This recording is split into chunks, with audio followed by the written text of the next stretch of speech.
ওজন করবে।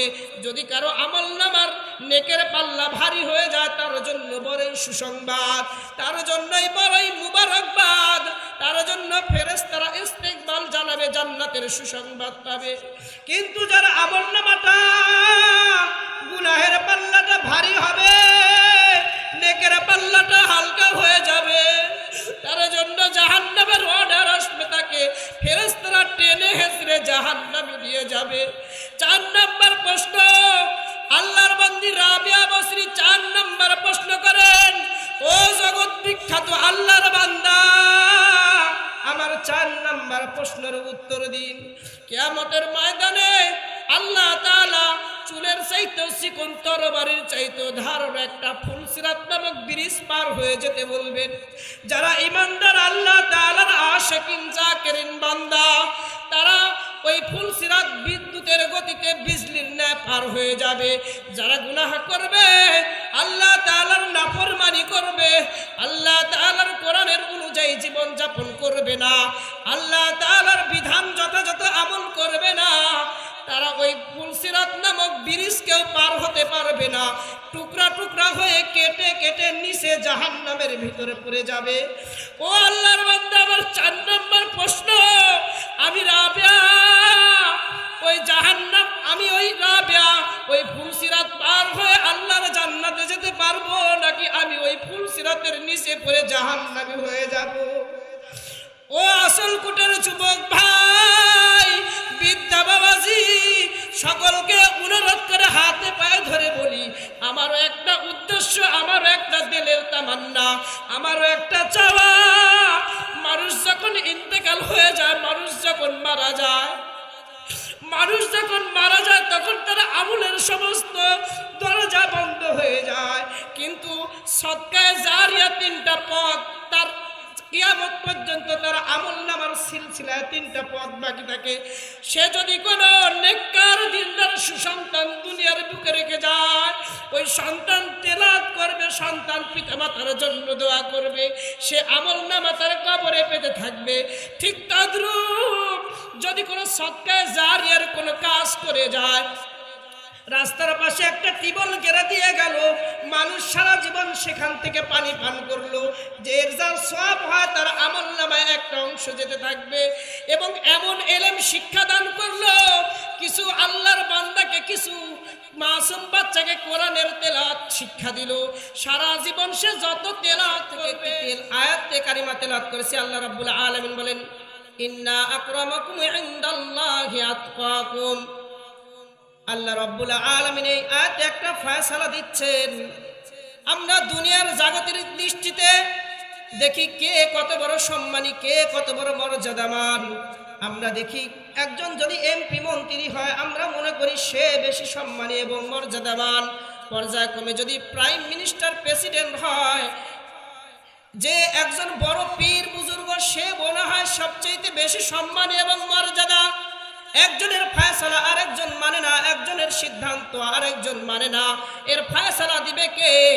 আল্লাহ তাআলা এই আয়াতে এর ফয়সালা দিচ্ছেন। আল্লাহ রাব্বুল আলামিন বলেন, যদি কোনো ব্যক্তি মেম্বার, এমপি, প্রাইম মিনিস্টার এইভাবে পর্যায়ক্রমে হয়, যদি তার ভিতরে আমি আল্লাহর ভয় না থাকে, তাহলে সমগ্র পৃথিবীর বাদশাহ যদি হয়, তাহলে আমি আল্লাহর নিকটে 1 বিন্দু পরিমাণ তার দাম নাই। আর যদি একজন গোলাম হয়, একজন ভিখারি কাঙ্গাল হয়, তার ভিতরে যদি আল্লাহ তাআলার ভয় থাকে, তাহলে আমি আল্লাহর নিকটে ওই ব্যক্তি সবচাইতে সম্মানী এবং মর্যাদাবান। সুবহানাল্লাহ। ইন্না আকরামাকুম ইনদাল্লাহি আতকাকুম। আল্লাহ তাআলার ভয় যদি আমি আপনি অন্তরে ধারণ করতে পারি, তাহলে আমরা সর্বপ্রকার গুনাহ থেকে বেঁচে যেতে পারবো। এবং কিভাবে আল্লাহ তাআলার নৈকট্য অর্জন করতে পারি, এরকম ফিকির আমার আপনার ভিতরে আসবে।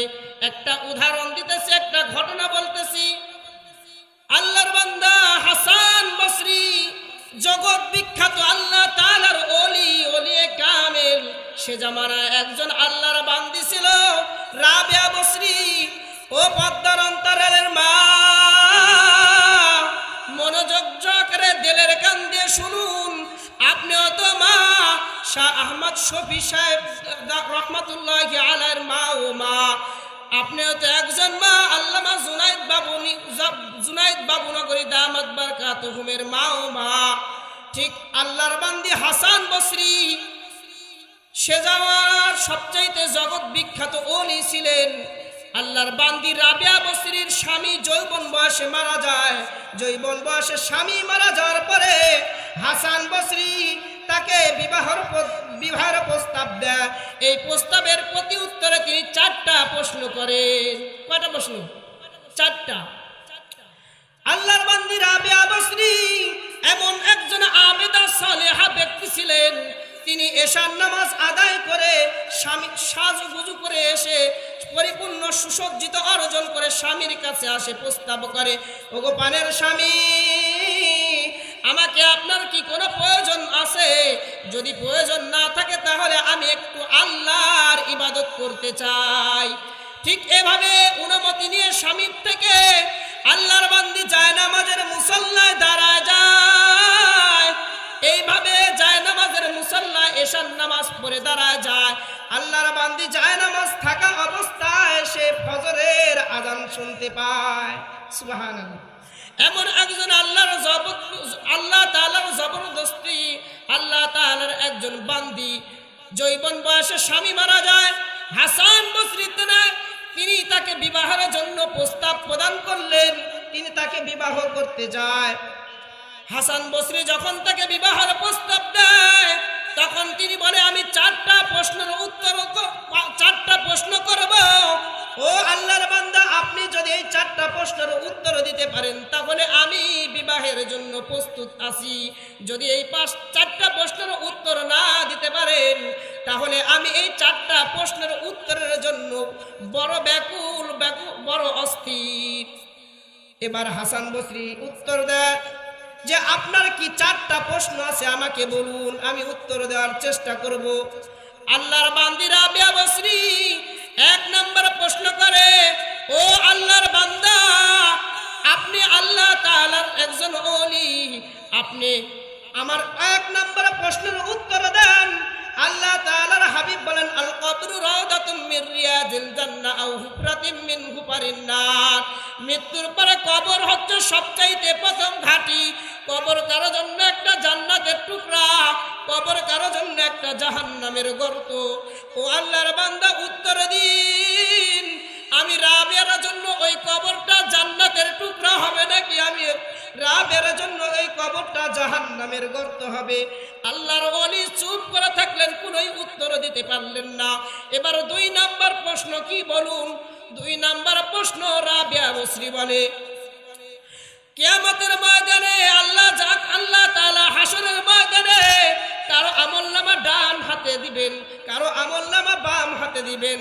ও আল্লাহর বান্দা, আপনি উত্তর দিন, আমি মহিলা মানুষ, আমি রাবিয়া বসরি, আল্লাহ আমাকে আমলনামা ডান হাতে দিয়ে জান্নাতের সুসংবাদ দিবে, না আমি রাবের আমলনামা বাম হাতে এসে আমি হতভাগা দুর্ভাগা হয়ে জাহান্নামে যাব? উত্তর দিন। 3 নম্বর প্রশ্ন, 2 নম্বর প্রশ্ন করার পরে কোনো উত্তর পায় না। 3 নম্বর প্রশ্ন করে, ও আল্লাহর বান্দা, আপনি 3 নম্বর প্রশ্নের উত্তর দিন। আমার 3 নম্বর প্রশ্ন, 3 নম্বর প্রশ্ন হচ্ছে, ফামাইয়ামাল মিসকালা যাররাতিন খায়রান ইয়ারা ফামাইয়ামাল মিসকালা যাররাতিন শাররান ইয়ারা। কিয়ামতের ময়দানে আল্লাহ তাআলা প্রত্যেকটা বান্দার আমলনামা ওজন করবে। ও পদ্মার অন্তরালের মা, কথাগুলো দিলের কান দিয়ে শুনুন, হয়তো আজকের এই মাহফিলটা কার নাজাতের জন্য ওসিলা হয়ে যেতে পারে। ও যুবক ভাই, বিদ্যা বাবাজি, এদিকে সেদিকে ঘোরাফেরা না করে দয়া করে মেহেরবানি করে মাহফিলের প্যান্ডেলে এসে বসে যায়।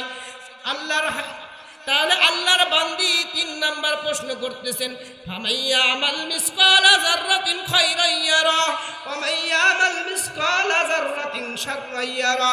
আল্লাহ তাআলা কিয়ামতের ময়দানে প্রত্যেক বান্দা বান্দির আমলনামা ওজন করবে। যদি কারো আমলনামার নেকের পাল্লা ভারী হয়ে যায় তার জন্য বড়ই সুসংবাদ, তার জন্যই বড়ই মুবারকবাদ, তার জন্য ফেরেশতারা ইস্তেকবাল জানাবে জান্নাত জান্নাতের সুসংবাদ পাবে। কিন্তু যারা আমলনামাটা গুনাহের পাল্লাটা ভারী হবে, নেকের পাল্লাটা হালকা হয়ে যাবে, তার জন্য জাহান্নামের অর্ডার আসবে, তাকে ফেরেশতারা টেনে হেঁচড়ে জাহান্নামে নিয়ে যাবে। 4 নম্বর প্রশ্ন, আল্লাহর বান্দি রাবিয়া বসরি 4 নম্বর প্রশ্ন করেন, ও জগৎ বিখ্যাত আল্লাহর বান্দা, আমার 4 নম্বর প্রশ্নের উত্তর দিন। কিয়ামতের ময়দানে আল্লাহ তাআলা চুলের চাইতেও চিকন, তরবারির চাইতেও ধারালো একটা ফুলসিরাত নামক ব্রিজ পার হয়ে যেতে বলবেন। যারা ঈমানদার আল্লাহ তাআলার আশিকিন জাকিরিন বান্দা, তারা ওই ফুলসিরাত বিদ্যুতের গতিতে বিজলির ন্যায় পার হয়ে যাবে। যারা গুনাহ করবে, আল্লাহ তাআলার নাফরমানি করবে, আল্লাহ তাআলার কোরআনের অনুযায়ী জীবন যাপন করবে না, আল্লাহ তাআলার বিধান যথাযথ আমল করবে না, তারা ওই ফুলসিরাত নামক ব্রিজকেও পার হতে পারবে না। টুকরা টুকরা হয়ে কেটে কেটে নিচে জাহান্নামের ভিতরে পড়ে যাবে। ও আল্লাহর বান্দা, আমার 4 নম্বর প্রশ্ন, আমি রাবিয়া ওই জাহান্নাম, আমি ওই রাবিয়া ওই ফুলসিরাত পার হয়ে আল্লাহর জান্নাতে যেতে পারবো, নাকি আমি ওই ফুলসিরাতের নিচে পড়ে জাহান্নামী হয়ে যাব?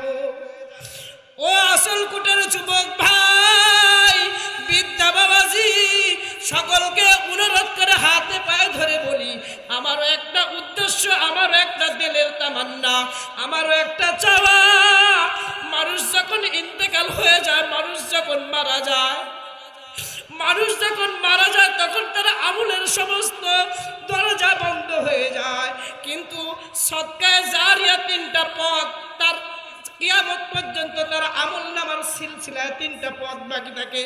সে যদি কোনো নেককার দিনদার সুসন্তান দুনিয়ার বুকে রেখে যায়, ওই সন্তান তেলাওয়াত করবে, সন্তান পিতামাতার জন্য দোয়া করবে, সে আমলনামা তার কবরে পেতে থাকবে। ঠিক তদ্রূপ যদি কোনো সদকায়ে জারিয়ার কোনো কাজ করে যায়, রাস্তার পাশে একটা টিউবওয়েল গেড়ে দিয়ে গেল, মানুষ সারা জীবন সেখান থেকে পানি পান করলো, যে এর যার সওয়াব হয় তার আমলনামায় একটা অংশ যেতে থাকবে। এবং এমন ইলম শিক্ষা দান করলো, কিছু আল্লাহর বান্দাকে, কিছু মাসুম বাচ্চাকে কোরআনের তেলাওয়াত শিক্ষা দিল, সারা জীবন সে যত তেলাওয়াত করবে, ওই হুজুরের, ওই আলেমের রুহানি ভাবে ওই আলেমের কবরেও একটা অংশ যেতে থাকবে। ঠিক তদ্রূপ এই একটা মেহনতে, একটা ইচ্ছা নিয়ে আমি এখানে মেহনত করতেছি, আল্লাহ তাআলা যেন আমি মৃত্যুর পরে একটা আমলের সিলসিলা জারি থাকে। একটা ঘটনা বলতেছি, হাটাজারি মাদ্রাসার একটা ঘটনা।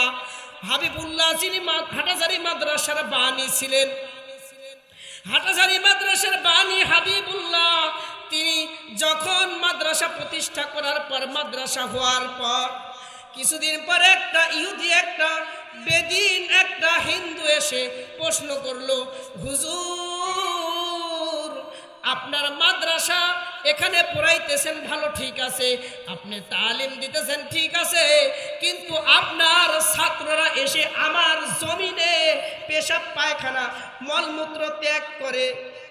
এবার হুজুর উত্তর দিলেন, আমার ছাত্ররা সেখানে যায়, এর প্রমাণ কি, এটা কিভাবে বুঝলেন? এর উত্তর দিন আমাকে, আমার ছাত্ররা গেছে না অন্য মানুষ গেছে, এটা কিভাবে বুঝলেন? হুজুর বলল, আমার ছাত্ররা গেছে না অন্য কেউ গেছে, এটা কিভাবে বুঝলেন? এবার হুজুর যখন এই প্রশ্ন করলো, ইহুদি বেদুইন যিনি দিনের বুঝ নাই, তিনি বলে, হুজুর, যেই জায়গায় আপনার ছাত্র তলা বাড়া যাবে, যেই জায়গায় মলমূত্র ত্যাগ করবে, পেশাব করবে, আমি বলে দিতে পারবো আপনার মাদ্রাসার ছাত্রকে ওই জায়গায় পেশাব করেছে কিনা। বলে, কিভাবে আপনি বল দিতে পারেন, কিভাবে এত বড় নিশ্চিত অর্জন করতে পারলেন? আমার ছাত্র না হয় অন্য ব্যক্তি হতে পারে। এবার ওই ইহুদি ব্যক্তি উত্তর দিতেছেন, সাধারণ মানুষ যখন পেশাব পায়খানা করে সেখানে কোনো ঢিলা, কোনো টিস্যু থাকে না, আপনার ছাত্ররা পেশাব পায়খানা করে, এখানে ঢিলা পরে থাকে, টিস্যু পরে থাকে, আমি নিঃসন্দেহে বলে দিতে পারবো আপনারা ছাত্ররাই আমার জমিনে পেশাব করেছে। এবার হাবিবুল্লাহ আল্লাহ তাআলার দরবারে আসমানের দিকে তাকায় বলে, ও আসমানের মালিক, ও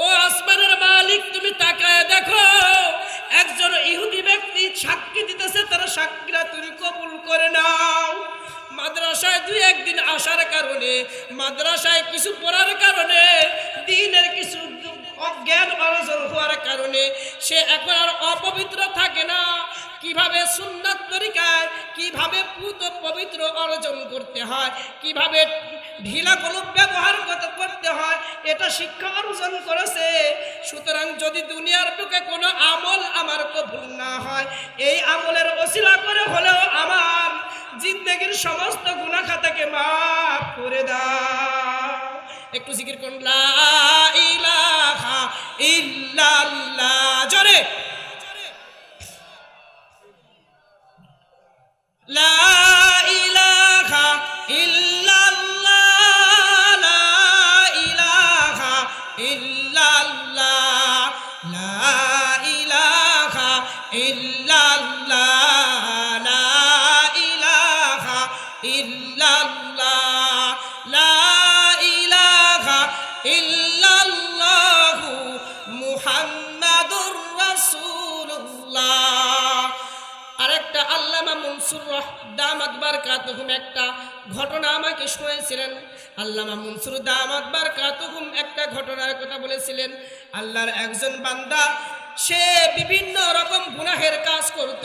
গুনাহ করার কারণে আল্লাহ তাআলা যখন তার ইন্তেকাল হয়ে গেল, সে জামানার জগৎ বিখ্যাত আল্লাহর ওলি স্বপ্ন যুগে দেখতেছে ওই ব্যক্তির কবরের ভিতরে ভীষণ আযাব হইতেছে, তার কবরে ভীষণ আযাব হইতেছে, জাহান্নামের আগুন কবরের ভিতরে দাউ দাউ দাউ দাউ করে জ্বলতেছে, সাপ বিচ্ছু এসে দংশন করতেছে। আল্লাহর ওলি তার জন্য দোয়া করলেন, কোনো খবর নাই, কোনো কাজ হলো না। এরপরে দীর্ঘদিন আর দেখা নাই। তিনার মুসল্লি, তিনার এলাকার একজন পরিচিত ব্যক্তি ছিল। এরপরে দীর্ঘদিন তার সঙ্গে কোনো দেখা নাই। দীর্ঘ 5 বছর পর আবার যখন ওই আল্লাহর বান্দার সঙ্গে স্বপ্ন যুগে দেখা হলো, স্বপ্ন যুগে যখন দেখা হলো, তখন আল্লাহর বান্দা, আল্লাহর ওলি দেখে তাকে আল্লাহ তাআলা তাকে বাদশাহী মুকুট পরাছেন, রাজ সিংহাসন দান করেছেন, তাকে শরীরে জান্নাতি পোশাক পরিধান করে জান্নাতি মেহমান হিসেবে কবুল করেছেন। এবার আল্লাহর বান্দা জিজ্ঞেস করে, তুমি তো সেই ব্যক্তি যাকে আমি দীর্ঘ 5 বছর, অনুমানিক 5 বছর আগে দেখেছিলাম। তোমার কবরে দেখছিলাম দাউ দাউ করে জাহান্নামের আগুন জ্বলতেছে, তোমাকে সাপে বিচ্ছু দংশন করতেছে, তোমাকে বিভিন্ন ভাবে আল্লাহ তাআলা আযাবের ভিতর রাখছেন। আমার যদি ধারণা ঠিক হয় তাহলে তুমি সেই ব্যক্তি কিনা? এবার ওই আল্লাহর বান্দা উত্তর দেয়, হুজুর, আপনি যেটা বলেছেন এটা বাস্তবেই ঠিক। আমি সেই ব্যক্তি যাকে দীর্ঘ 5 বছর পূর্বে আপনি আমাকে দেখছিলেন। আমি বিভিন্নভাবে আযাবের ভিতরে গ্রেফতার, আমি দীর্ঘ দিন পূর্বে আযাবের ভিতরে ছিলাম। আমি দুনিয়াতে গুনাহ করার কারণে আল্লাহ তাআলা আমাকে গুনার শাস্তি স্বরূপ আমার কবরে বিভিন্ন আযাব দিয়েছে। এবার প্রশ্ন করে, তাহলে দীর্ঘ 5 বছর পর আল্লাহ তাআলা তোমাকে এই নিয়ামত দান করলো কিভাবে? তোমাকে জান্নাতি পোশাক দ্বারা সম্মানিত করা হলো, তোমাকে জান্নাতি রাজ মুকুট পরানো হলো, এর কারণটা কি? বলে, হুজুর, আমার স্ত্রীর গর্ভে একটা সন্তান ছিল।